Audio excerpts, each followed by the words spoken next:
Karong adlaw,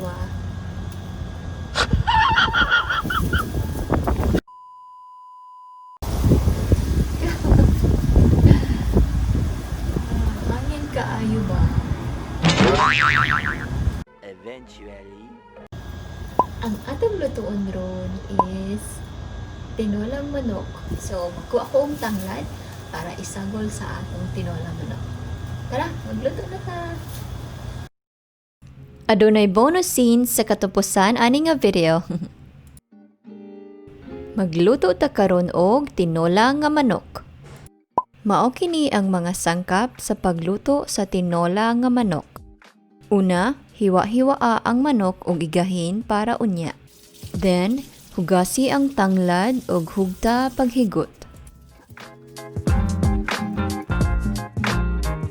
Ibutang ang mantika sa gipainit nga kasirola over medium-high heat.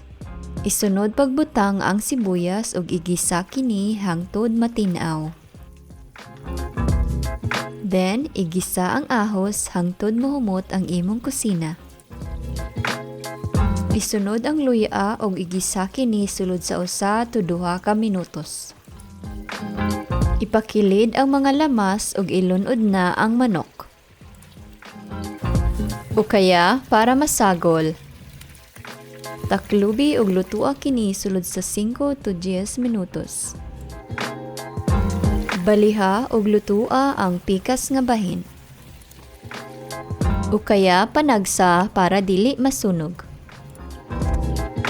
Then, isabaw na ang tubig ug ang chicken stock. O kaya para masagol. Taklubi ug pabukala kini sulod sa 15 to 30 minutos. Ug ilunod na ang tanglad. O kaya kini para masagol. Taklubi ug lutua sulod sa 15 to 30 minutos. Isagol na ang sayote og tibuok nga mga sili.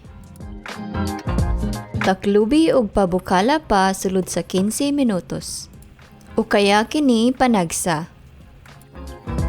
Then, timplahin na kini og dinugmok nga paminta og patis. O kaya para makombine. Kuhaan na ang tibuok nga tanglad. Pahinayin na ang kalayo og isagol ang spinach. O kaya para makombine. Lutua pa sulod sa 2 minutos. O kaya para masagol. Diara ang akong tinola nga manok. Isulod sa freezer ang sobra para sa sunod kung magtinguha ka.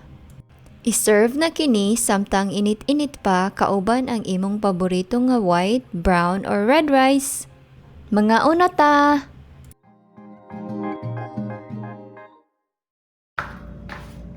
Karan! So, diyan na ang atong gipatubo nga tanglad or lemongrass. So, daghan na siya og gamot. So, pwede na siya ibalhin sa kaam or pot. Tanawa, daghan na og roots. Or tawa na, gamot. Daghan na siya ang gamot. Taran!